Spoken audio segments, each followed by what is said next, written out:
US President Donald Trump on Tuesday moved to soften the blow of auto tariffs on US carmakers. The pair of orders he signed walks back some levies just as 25% import duties come online in a few days' time on auto components. One order modifies Trump's plan to avoid so-called tariff stacking. For example, if Ford or General Motors pay a 25% tariff on parts, they won't pay another 25% on top for the steel and aluminium tariffs Trump's imposed or those he slapped on Canadian or Mexican goods. The other order provides relief, giving carmakers credit against the value of imported parts, though that benefit gets phased out over the next 2 years. On Tuesday, Trump portrayed the move as helping companies invest more in making things in the U.S. We just wanted to help them during this little transition, short term. And during this little, if they can't get parts, it has to do with a very small percentage. If they can't get parts, we didn't want to penalize them.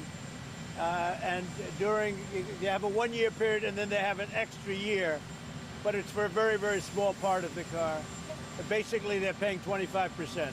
Also on Tuesday, the uncertainty unleashed on the auto industry by Trump's tariffs saw General Motors pulling its annual outlook. And GM delayed its investor call to later this week, pending possible changes to trade policy.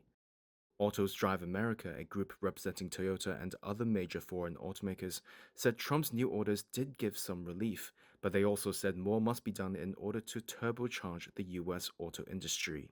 Trump's aggressive trade policies have cascaded far beyond cars since his return to the White House in January.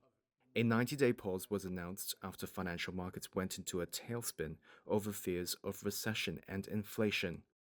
Trump and his team aim to strike 90 trade deals within this period of time.